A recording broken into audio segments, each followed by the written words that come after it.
Ce soir, nous vous présentons un récapitulatif de l'avancée des travaux du mur.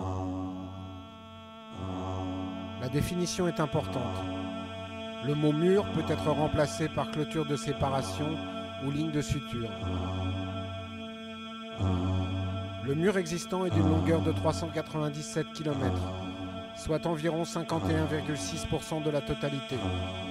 En construction actuellement 70 km, soit 9,1% de la totalité. Reste 303 km, soit 39,3% de la totalité. Soit une totalité de 100% de 770 km. Le mur, ou clôture de séparation, sera composé de plusieurs sections. Certaines en béton, d'autres en fil de fer barbelé, d'autres combinant les deux. Les murs de béton auront une hauteur de 8 mètres de haut. Des dizaines de miradors seront construits sur la section des murs de béton. Ces miradors seront composés de 3 étages, pesant chacun 35 tonnes, soit 100 tonnes environ par mirador. Ces miradors seront équipés de fauteuils tournants à 360 degrés, de toilettes et de douches à air conditionné.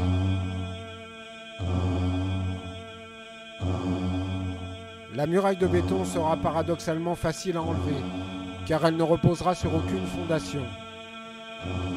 Le poids du béton assurera la solidité de l'édifice. Les blocs seront imbriqués les uns dans les autres à la façon d'un Lego. Ces miradors seront positionnés tous les 200 mètres.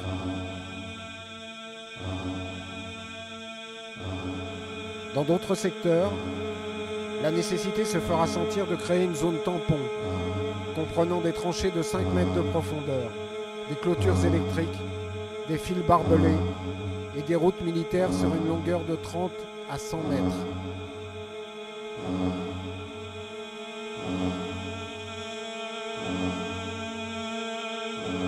La création d'une zone de sable sensible aura aussi son importance.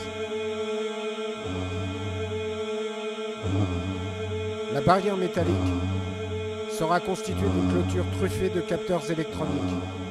Depuis le début des travaux, ces alarmes électroniques ultra-sensibles ont été arrachées et ne fonctionnent plus. Dispositif de sécurité de la zone à revoir pendant la durée des travaux.